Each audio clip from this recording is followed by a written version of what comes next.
Hello साथियों, नमस्कार। एकेएल online class में आपका हार्दिक स्वागत है। मैं अजय सर आप लोगों के बीच टीजीटी पीजीटी आर्ट से संबंधित महत्वपूर्ण कुछ टॉपिक पर चर्चा करेंगे, जो कि एग्जाम की दृष्टि से वेरी वेरी मोस्ट होता है। लगभग यहाँ से प्रश्न पूछे जाते हैं। तो ये जो टॉपिक होगा साथियों, प्रमुख चित्रकार एवं उनकी उपाधि व उनके उपनाम से संबंधित है। तो यहाँ से प्रश्न साथियों हर बार पूछे जाते हैं। उम्मीद है कि वीडियो आप लोगों को बहुत अच्छा लगेगा साथियों, और इसी के साथ साथ आपकी तैयारी भी बहुत बेहतर चल रही है एक ऑनलाइन के साथ है, उम्मीद है। तो साथियों, अगर वीडियो अच्छा लगे तो आप लाइक सब्सक्राइब कमेंट ज़रूर करिए। आप इसी तरीके से लाइक सब्सक्राइब करते रहेंगे साथियों, तो हमारा भी मनोबल बढ़ता रहता है।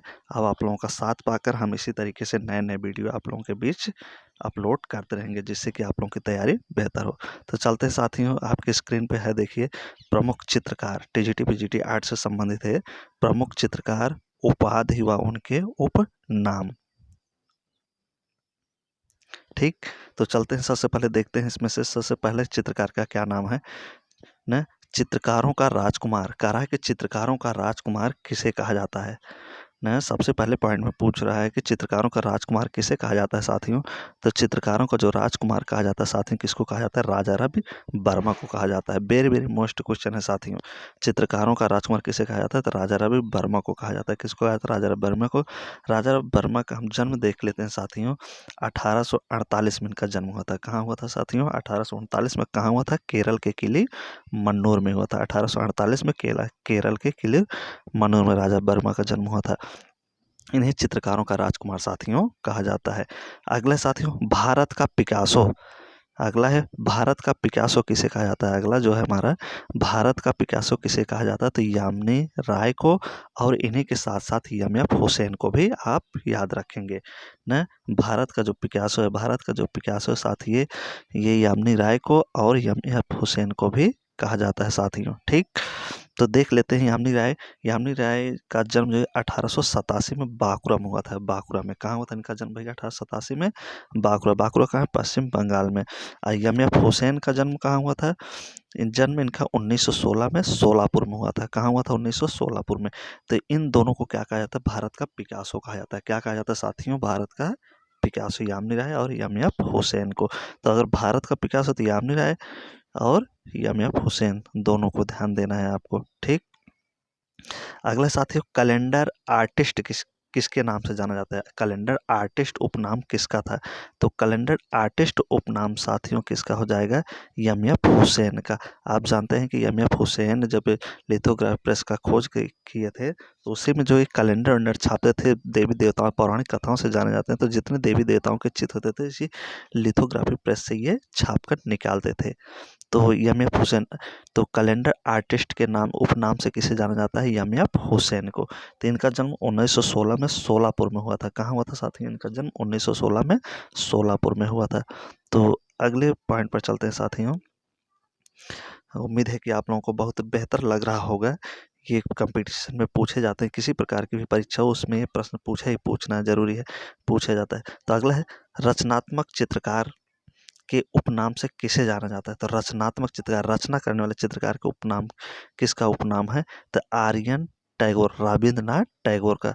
तो जो रचनात्मक चित्रकार के नाम से जाने जाते हैं वो कौन है भैया? रविंद्रनाथ टैगोर जी को। रविंद्रनाथ टैगोर जी को रचनात्मक चित्रकार के नाम से जाना जाता है। तो इनका जन्म जो था 1861 में पश्चिम बंगाल जाडा सोके में हुआ था। कहाँ हुआ था साथियों? पश्चिम बंगाल 1861 में, सॉरी 1861 में जाडा सोको में। ठीक, तो इन्हें रचनात्मक चित्रकार के नाम से याद रखना। आप किसे जानेंगे? रविन्द्रनाथ टैगोर जी को। किसे जानेंगे? रविन्द्रनाथ टैगोर जी को।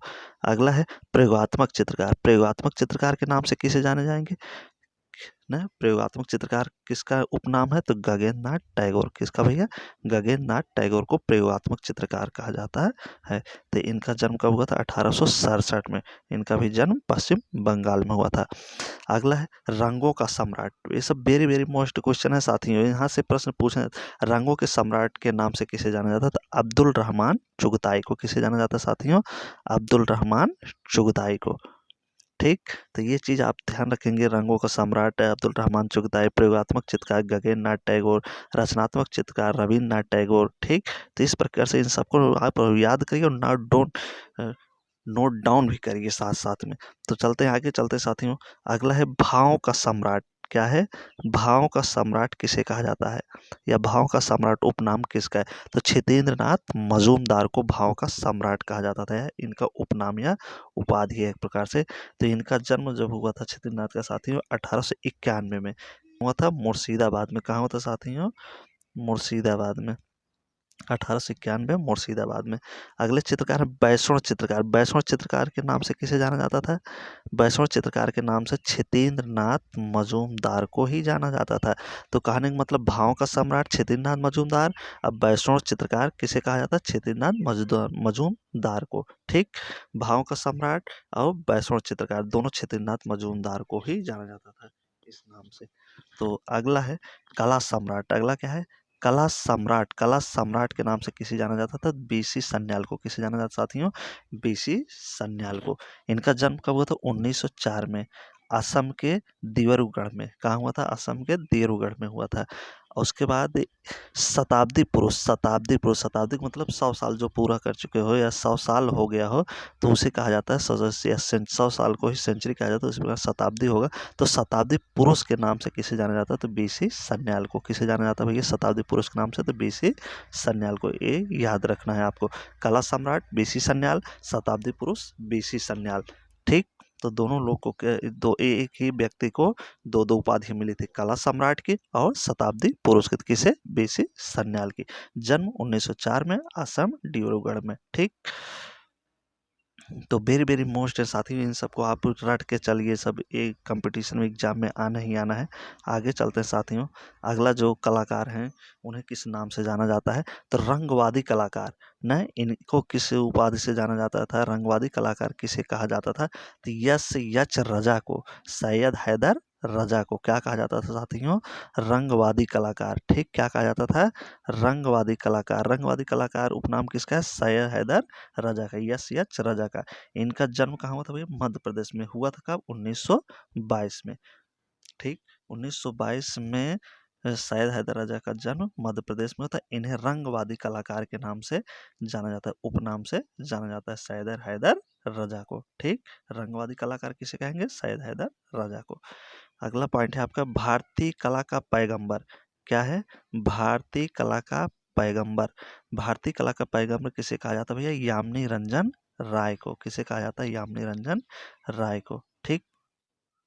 ना, भारतीय कला का पैगंबर किसे कहा जाता है? यामिनी रंजन राय को। अगले पॉइंट पर चलते हैं साथियों। और एक और उपाधि इनको मिली थी यामिनी रंजन राय को, ब्रिटिश सरकार ने। ना, ब्रिटिश सरकार ने यह उपाधि दी थी। ब्रिटिश सरकार ने राय साहब की उपाधि दी थी। ना, कौन से साहब की? राय साहब ने। ब्रिटिश सरकार ने ही ना, ब्रिटिश सरकार मतलब अंग्रेज सरकार ने यामिनी राय को एक और उपाधि दी थी जिसका नाम था राय साहब। क्या नाम था भैया? राय साहब। तो राय साहब के नाम से किसे जाना जाता था? यामिनी राय को। ठीक। भारतीय कला पैगंबर किसे जाता है? यामिनी राय को। राय साहब को उपाधि किसे दिया जाता है? यामिनी राय को। ठीक। ये दोनों चीज आप याद करके चलिए न। भारतीय कला का पैगंबर और ब्रिटिश सरकार ने किसे? राय साहब की उपाधि दी थी, तो यामिनी रंजन राय को। तो आगे चलते हैं साथियों। अगला है आपका रेखात्मक चित्रकार के नाम से किसे जाना जाता था? न, यह उपाधि या उपनाम किसका था? रेखात्मक चित्रकार का। तो के हैबर। क्या हो जाएंगे साथियों? के हैबर को। किसको जाना जाता साथियों? के हैबर को रेखात्मक चित्रकार के नाम से जाना जाता था। यह उपाधि थी या उपनाम था इनका। इनका जन्म कब हुआ था साथियों? 1912 में। कब हुआ था? 1912 में, कर्नाटक के कांटी गोरी नामक स्थान पे। ठीक। ये सब चीज आपको ध्यान देना है। रेखात्मक चित्रकार के नाम से के हैबर को जाना जाता है साथियों। जन्म 1912 कर्नाटक कांटीगोरी में हुआ था। अगले हैं आपको बाबू मोसाय। ना, क्या है? बाबू मोसाय। ना, बाबू मोसाय, नंदलाल बसु। इनको याद करने के भी आप ट्रिक इसमें देखते चलिएगा। जैसे बाबू, बा और यहाँ पे बा, बाबू। ना, तो बाबू मोसाय या शिव सिद्ध चित्रकार, समझ रहे हैं ना? तो नंदलाल बसु को क्या क्या कहा जाता था, जैसे बाबू मोसाय भी कहा जाता था और शिव सिद्ध चित्रकार भी कहा जाता था नंदलाल बसु को। इनका जन्म कब हुआ था साथी? 1882 बिहार मुंगेर में हुआ था। कब हुआ था इनका जन्म? 1882 में बिहार के मुंगेर में। नंदलाल बसु को शिव सिद्ध कलाकार कहा जाता था और बाबू मोसाय भी कहा जाता था नंदलाल बसु को। ठीक, ये चीज आप ध्यान दीजिए ना। अगला है साथियों आपका मनीदा। मनीदा किसका उपनाम है? क्या कह रहा है कि मनीदा किसका उपनाम है? तो किसका नाम हो जाएगा साथियों मनीदा उपनाम? केजी सुब्रमण्यम का। किसका नाम हो जाएगा? केजी सुब्रमण्यम को मनीदा कहा जाता था। क्या कहा जाता था केजी सुब्रमण्यम को? मनीदा। इनका जन्म कब हुआ था भैया? 1924 में। इनका जन्म 1924 में केरल के पालघाट में हुआ था। कहाँ हुआ था? केरल के पालघाट में केजी सुब्रमण्यम का जन्म हुआ था। इन्हें मनीदा के उपनाम से भी जाना जाता है केजी सुब्रमण्यम को। ठीक, तो अगला है आपका साथियों मास्टर ऑफ द माउंट। क्या कह रहा है कि मास्टर ऑफ द माउंट के उपनाम से किसे जाना जाता था? तो किसे जाना जाता था? स्वतिरुस्लाव रोरिक को। तो ये आगे वाला अगर आपको ना याद हो तो सिर्फ आप रोरिक ध्यान देंगे। क्या देंगे? रोरिक ना। मास्टर ऑफ द माउंट के नाम से किसे जाना जाता था? रोरिक को। जैसे कोई व्यक्ति हो ना, इसको ट्रिक याद करने के रखिए, थोड़ा ध्यान दीजिए। माउंट में क्या होता है? पर्वत या ऊंचा चीज ना। जैसे छत या पेड़ पर अगर किसी व्यक्ति को चढ़ा दो, अगर वो उस पेड़ पर से न उतर सके तो क्या करता है? वो रोने का वो करता है ना एक ड्रामा कि मुझे कोई उतार ले। तो न mount Roerich, master of the mount किसे कहा जाता है? रोरिक को ऐसा कहा जाता है। तो ये चीज आपको ध्यान रखना है। ठीक, अगले साथियों चलेंगे अगले पॉइंट की तरफ। किशन उपनाम। क्या कह रहा है कि किशन उपनाम से किसे जाना जाता है? किशन उपनाम से या किशन के नाम से किसे जाना जाता है? ये किशन किसका उपनाम है? तो किशन किसका उपनाम है साथियों? तो के एच आरा का। किसका नाम है? के एच आरा को। के एच आरा को ही किशन कहा जाता था। क्या कहा जाता था? किशन न। तो वेरी वेरी मोस्ट सारे ये सब पॉइंट हैं साथियों, इन सबको आप नोट रखिए, एग्जाम में हर हाल में पूछे जाते हैं। तो अगला है हमारा कलकत्ता के बोहेमियन। क्या है? कलकत्ता के बोहेमियन कलाकार हैं ना। कलकत्ता के बोहेमियन कलाकार के नाम से किसे जाना जाता है? कलकत्ता के बोहेमियन कलाकार के नाम से किसे जाना जाता है? तो बोहेमियन कलाकार के नाम से भैया जाना जाता है गोपाल घोष को। किसे जाना जाता है? गोपाल घोष को। कलकत्ता का बोहेमियन कलाकार किसे कहा जाता था?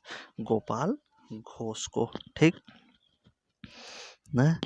तो यहाँ आप देखेंगे इनका जो जन्म था भैया 1871 में हुआ था। कहाँ हुआ था? 1871 में कलकत्ता के जाडो साकू में। कहाँ हुआ था? जोड़ो साकू में। जोडो साकू है। तो इनका जन्म यहाँ हुआ था। गोपाल घोष को किस उपनाम से जाना जाता है? तो कलकत्ता के बोहेमियन कलाकार के नाम से ना। गोपाल घोष को कलकत्ता के बोहेमियन कलाकार के उपनाम से जाना जाता है। तो अगला है हमारा शिल्प गुरु। क्या है साथियों?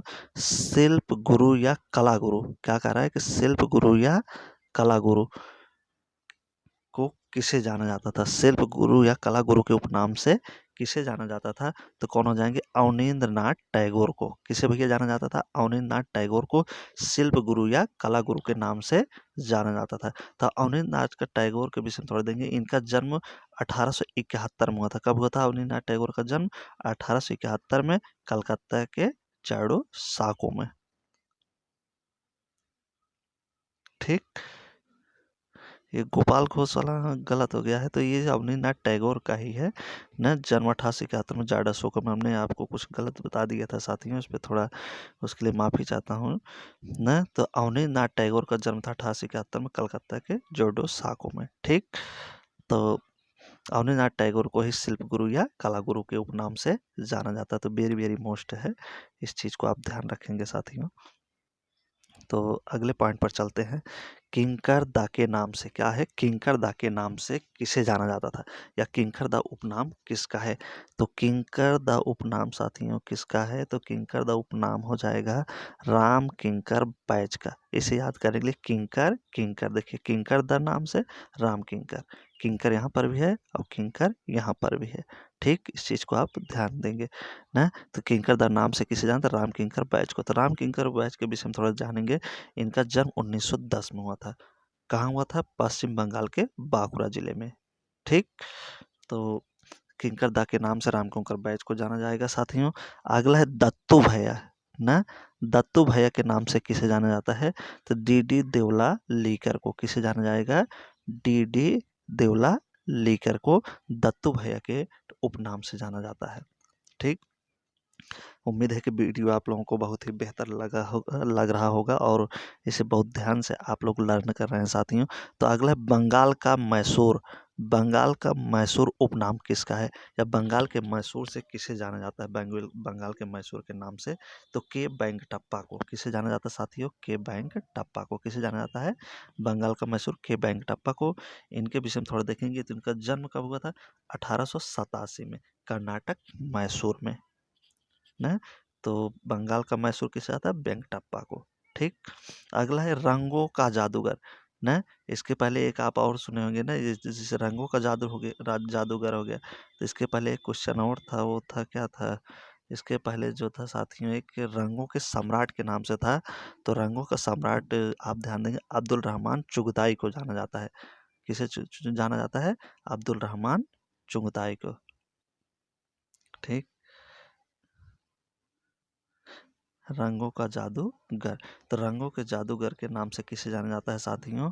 तो रंगों के जादूगर के उपनाम से जाना जाता है निकोलस रोरिक को। किसे जाना जाता है साथियों? रंगों का जादूगर निकोलस रोरिक को कहा जाता है। रंगों का जादूगर निकोलस रोरिक को और रंगों का सम्राट अब्दुल रहमान चुगताई को। ध्यान देने वाली बात है, दोनों पॉइंट आप ये ध्यान रखेंगे। रंगों का सम्राट अब्दुल रहमान चुगताई को कहा जाता है और रंगों का जादूगर निकोलस रोरिक को कहा जाता है। ठीक, एक पॉइंट अभी आपके बीच में आएगा, रंगवादी कलाकार। क्या आएगा साथियों? रंगवादी कलाकार किसे कहा जाता है? तो रंगवादी कलाकार जी जो होंगे यश राजा को कहा जाता है। ठीक, रंगवादी कलाकार किसे कहा जाएगा? यश राजा को। बेटी ये तीनों आप ध्यान देंगे, इसी में लोग कंफ्यूज होते हैं साथियों। तो अगले पॉइंट पर बढ़ते हैं साथियों। आधुनिक भारतीय पॉप कलाकार ना। आधुनिक भारतीय पॉप कलाकार के नाम से किसे जाना जाता है? तो भूपेन खक्कर को किसे जाना जाता है साथियों? आधुनिक पॉप कलाकार के नाम से। तो आधुनिक भारतीय पॉप कलाकार जाता है भूपेन खक्कर को। किसे जाना जाता है साथियों? भूपेन खक्कर को। इनका जन्म कब हुआ था? 1934 में मुंबई में। कहाँ हुआ था? 1934 में मुंबई में होता था ना। भूपेन खक्कर को आधुनिक भारतीय पॉप कलाकार के उपनाम से जाना जाता है। अगला पॉइंट है पूर्व का राफेल ना। अगला पॉइंट पूछ रहा है पूर्व का राफेल। ज़्यादा से ज़्यादा ये भी प्रश्न पूछा जाता है परीक्षाओं में। पूर्व का राफेल के नाम से किसे जाना जाता है, या उपनाम किसका है? तो बिहजाद का। किसका नाम साथियों? बिहजाद। बिहजाद को ही पूर्व का राफेल कहा जाता है। तो अगला है पॉइंट, नेता चित्रकार के नाम से किसे जाना जाता है? क्या कह रहा है कि नेता चित्रकार के नाम से किसे जाना जाता है? तो मौला राम को। किसे जाना जाता है साथियों? मौला राम को नेता चित्रकार कहा जाता है, या मौला राम को नेता चित्रकार के रूप में जाना जाता है, या उनका उपनाम है। ठीक, अगले पॉइंट पर चलते हैं साथियों न, जो हमारा लास्ट पॉइंट होगा ना। ये वेरी वेरी मोस्ट सभी हैं, जैसे पूर्व का राफेल बिहजाद के कहा जाता है। नेता चित्रकार उपनाम किसका है? मौला राम का है ना। तो इसी कड़ी में अगले पॉइंट पर चलते हैं। भाई साहब, क्या है? भाई साहब की उपाधि। भाई साहब की उपाधि किसको मिली थी? तो देवकी नंदन शर्मा को। किसको मिला था? देवकी नंदन शर्मा को भाई साहब कहा जाता था ना। भाई साहब किसे कहा जाता था? देवकी नंदन शर्मा को। यह भाई साहब की उपाधि किसे मिली थी? देवकी नंदन शर्मा को। तो थोड़ा देवकी नंदन शर्मा के जन्म देख लेते हैं। 1919 में हुआ था ना, राजस्थान अलवर में ना। 1919 में देवकी नंदन शर्मा का जन्म हुआ था अलवर में ना। तो ये सब वेरी वेरी मोस्ट पॉइंट है साथ ही ध्यान देने वाली बात है कि भाई साहब की उपाधि किसे मिली थी? देवकी नंदन शर्मा को। अगला है कला रत्न। क्या कह रहा है कि कला रत्न या कलाविद न। कला रत्न, कला रत्न या कलाविद उपनाम से किसे जाना जाता था? राम गोपाल विजय वर्गीय को जाना जाता था। किसे जाना जाता साथियों? कला रत्न या कलाविद के नाम से किसे जाना जाता था? तो राम गोपाल विजय वर्गीय को जाना जाता है। तो इनका जन्म साथी 1905 में हुआ था। इनका जन्म कब हुआ था साथियों? 1905 में राजस्थान में हुआ था। तो वेरी वेरी मोस्ट पॉइंट है साथियों, कला रत्न या कलाविद के नाम से किसे जाना जाता है, तो राम गोपाल विजय वर्गीय को जाना जाता था। ठीक, अब भाई साहब की उपाधि किसे मिले थे, देवकी नंदन शर्मा को मिला था। नेता चित्रकार किसे कहा जाता था, मौला राम को कहा जाता था। पूर्व का राफेल किसे कहा जाता था, बिहजात को कहा जाता था। ये सब पॉइंट जो है वेरी वेरी मोस्ट पॉइंट है साथियों, इन सब पॉइंटों को आप ध्यान रखकर चलिए ना। दत्तू भैया के नाम से किसे जाना जाता था, देवला लीकर को जाना जाता था। बंगाल का मैसूर के वेंकटप्पा को, रंगों का जादूगर निकोलस रोरी को, न पूर्व का राफेल बिहजाद को, नेता चित्रकार मौला राम को, न किंकर दा के नाम से राम किंकर बैच को, दत्तू भैया किसका उपनाम था, देवली लीकर को। तो वेरी वेरी मोस्ट पॉइंट है साथियों, ये रहा आज का वीडियो। उम्मीद है कि आप लोगों को बहुत बेहतर लगा होगा। साथियों अगर बेहतर लगा हो, वीडियो अच्छा लगा हो, तो वीडियो को कमेंट कीजिए, लाइक कीजिए, सब्सक्राइब कीजिए साथियों। और आपके जो टीजीटी पीजीटी आर्ट से संबंधित तैयारी करने वाले मित्र हैं, उनके पास भी शेयर करिए वीडियो को, ताकि वो भी इस वीडियो का लाभ साथी उठा सके। तो ये रहा वीडियो साथियों। अगर इसी तरीके से आपका लाइक कमेंट और सब्सक्राइब हमको प्यार मिलता रहा, तो साथियों इसी के साथ हम नेक्स्ट वीडियो लेकर आपके बीच फिर उपस्थित होंगे और ढेर सारी वीडियो आपके बीच लाते रहेंगे, ताकि तैयारी आपकी बरकरार चलती रहे। निश्चित है सफलता आपको मिलनी ही मिलनी है, एक सीट आपका ही होगा।